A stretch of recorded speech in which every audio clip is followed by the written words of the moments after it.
Softball 605. We're here with Travis Lape of Sioux Empire Fastpitch Softball Association, President, Tournament Director for your annual league tournament, right? Absolutely, yeah. We're out here in Brandon at Aspen Park, and we have over 75 teams from our league participating this weekend, and it's nice to finally, we used to have this where the rec teams used to play during the week, and so that lasted us 2 weeks, and then our competitive teams always played on the weekend, but we've blown this tournament up where our rec teams come in on the weekend. It's usually their one weekend that they play games, and they're all together and competing for a chance at the championship. Well, and it's a lot of fun out here. There are a lot of kids out here. There are a lot of kids, yeah.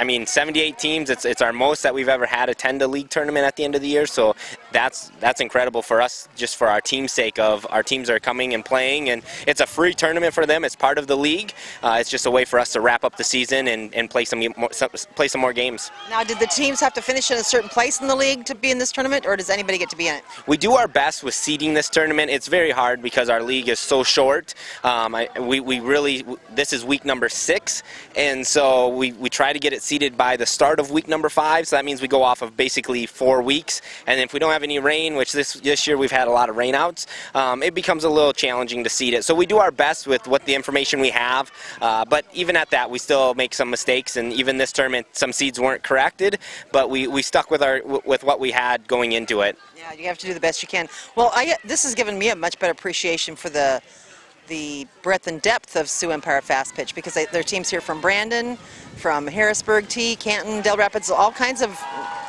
neighboring communities. Yeah, so our league really has expanded probably in the last 3 to 4 years to those communities, and really reached our arm out to them and said, hey, how can we help you get your teams in and really help develop kids for softball? And really we hope that this really starts helping our fall ball and helping our high school teams, because those kids are playing a little more and they're playing at a higher level than maybe they were before.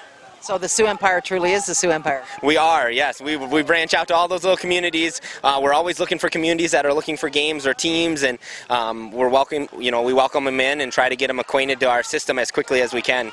So does this end league play for the season? We'll still have some games next week, because we want teams to get their 12 to 14 games in during the season. And so with a few rainouts and just the way the schedule is, some teams do come back next week just to play.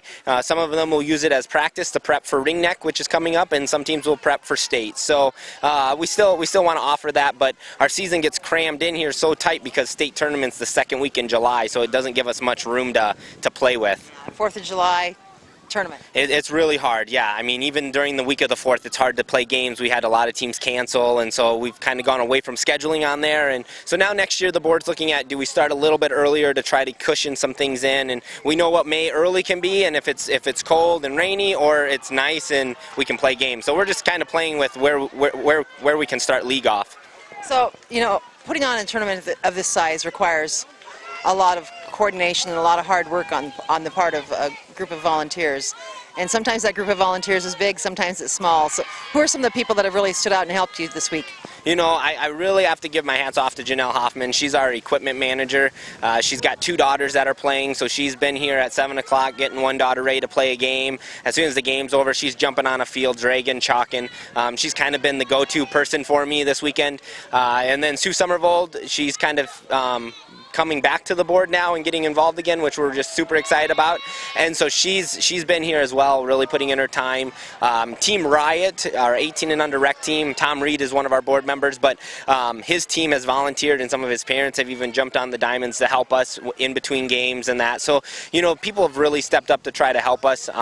We are a board of 10 to 12, but our probably our negative side of that size of a board is a lot of our board members are coaches, and so when their teams are playing, or their teams, like some of our coaches aren't here this weekend because they're playing in another tournament, we lose our board members and we lose that volunteer help. And so the board really has to look at some restructuring, but also, we're always looking for people that want to help out. It doesn't have to be a year-long commitment. If you just say, hey, you know what, I want to be a part of league tournament and lining up, chalking or handing out trophies or whatever it may be, we're looking for those type of people too that can give us, a weekend or give us a month of their time just to help us out, because the more volunteers we have, the better it is. And that's the structure of our league too. I mean, when you look at our fees and look at how we're structured as a volunteer board. Nobody's paid, and our fees are low because of that. Our fees reflect that, and if we do decide to move in a different direction those fees could go up because you have to pay for that help to be done.